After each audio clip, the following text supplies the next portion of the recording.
as I mentioned earlier, we live in a world of scarcity. Things do not exist in an infinite amount. Everything exists in a finite amount. There are just so many of everything that you can consume and use, purchase, etc., etc. So let's look at that, how that works. So healthcare, and that's how you need to understand that in this class, that's how we're going to look at healthcare. Healthcare is just another good or service that humans consume, and some humans produce and some humans consume. That's how we're going to look at it. That's the only way we can understand it. And just like oxygen and beautiful sunsets, right? They exist in a limited amount. Okay, things can disappear if we do things to them. So let's look at this analysis, and this is a very old analysis. This came about in World War I, and it is called the guns and butter model. And I'm presenting it to you the way I learned it and the way it was introduced, a long time ago. So we have a graph here. We have a chart. Let me get my pen ready. Okay, it's gonna work. Okay, we have a chart here where we have guns in the y-axis and butter on the x-axis. So that represents the output of a nation. So think of this as a nation. Think of you as the, you're in charge of a nation, and you can produce either guns or butter. So why do we pick guns and butter? Where did that come from? Well, think of, imagine you are at war, something like World War I, World War II, and the nation it's under siege. It's being bombed. You're bombing your neighbor, whatever that is. And as a country, you need to focus on. You need to decide how much of your production should be allocated to the production of the things that people need versus the things that you need to win the war. So in other words, you can produce either food and healthcare and all those things, or you produce guns and soldiers to attack the enemy. But you got to pick one, right? Obviously, clearly, this is a very simple model, but it's a theory. Of course, a theory is a simplification of complex reality, and that's what we're doing here, right? But you understand what I'm saying here is guns represents one set of things and butter represents the other set of things. Each of them, of course, represent millions of different products. So let's look at 3 points on this chart. Let's look at the point, this point right here. Well, my pen didn't work so well. Yeah. This point right here, okay? What I call the optimal and feasible. And that point happens to be on that line. And what does that line represent? The line that I'm talking about is this line connecting. It's not working so well today. There you go. This line connecting guns and butter. That line represents all the possible combinations of feasible combinations that will maximize your total output of guns and butter. Okay, so you could, let's look at 2 points. This point right here at the bottom, right?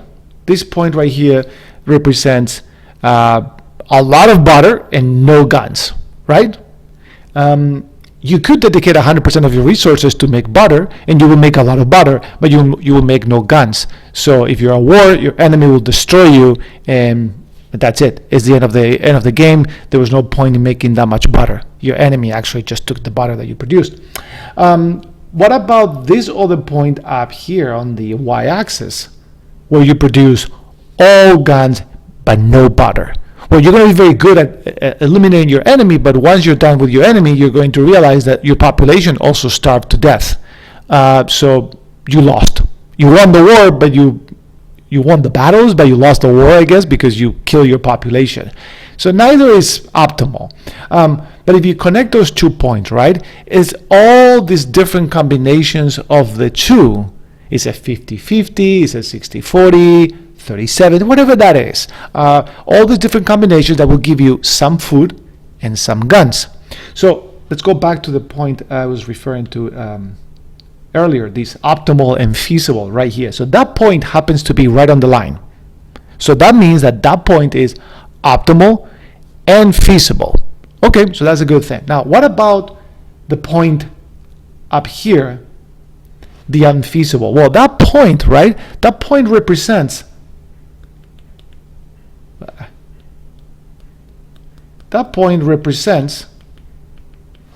more guns and more butter. But let's face it, is it feasible? No, it's not feasible. You cannot get there. Your production as is right now only allows you to produce those things in that blue, in that curve. This is what we call this model, we call this the production possibilities frontier, or PPF for short, and it shows us all the possible combinations that are optimal and feasible. If you try to produce beyond the curve, well, you will find that is unfeasible. You cannot do it. You would love to do it, but you can't do it. So stop thinking about it. Unless you have a plan to get there. How could you produce more guns and more butter? Well, right now you can't, but is it possible in the future? Yes, of course. Technology. That's one way. If you improve your technology, perhaps you could become more efficient at making guns or more efficient at making butter, and you could end up with more guns and butter using the exact same resources. That's one way.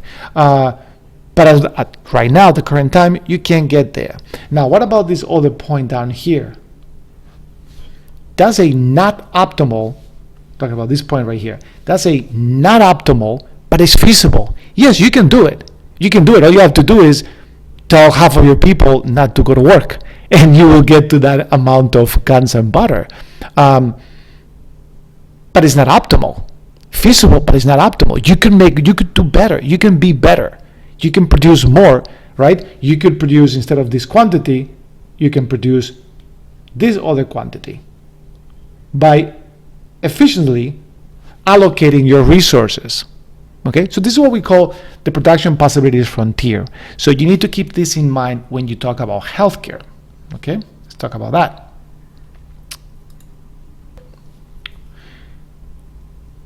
If we dedicate all of our resources to healthcare, right? So now we're making the transition, from guns and butter to healthcare.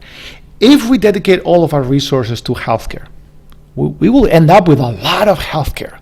A lot of healthcare. It will be very cheap. It will be great. Probably not, but it will be very cheap. If all of us dedicate ourselves to healthcare. But if we do that, we won't have anything else. We won't produce anything else.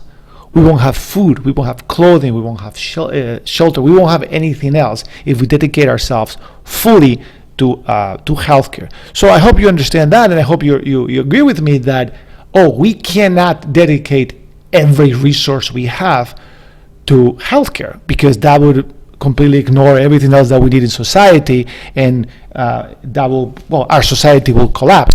Please think about this and think about pandemics. Such as the coronavirus, right?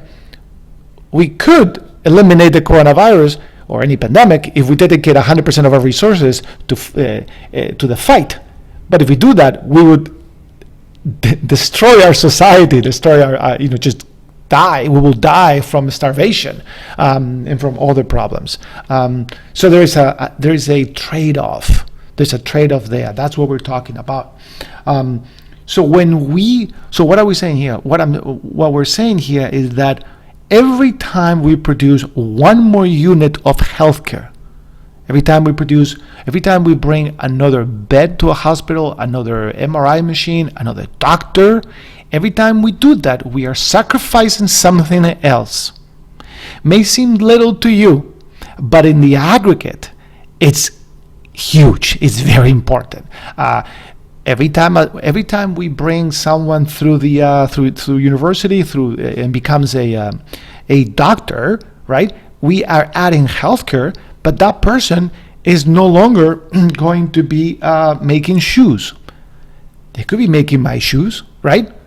If they're not making my shoes, they're making medicine. They're not making my shoes. Then shoe production goes down, and shoe production gets hurt, so now we have less shoes, so the price of shoes will probably go up. But clearly, I'm not saying that I want doctors to make shoes. I want doctors to do what it is that I think they do best, that they're most efficient at, which is to bring medicine. Okay? So the production, the availability, the consumption of healthcare should not be is not determined by tooth fairies. It's not determined by arbitrary numbers. It's not determined by, I don't know what people think is determined by. It is determined by pure economic theory, and that's the way it is. That should be the end of that. Now, that is the same as to say that if you jump out of the window, you're going to go right into the ground because of physics. Well, that is categorically true. That is absolutely true. You don't have to necessarily go into the ground because you may have a parachute.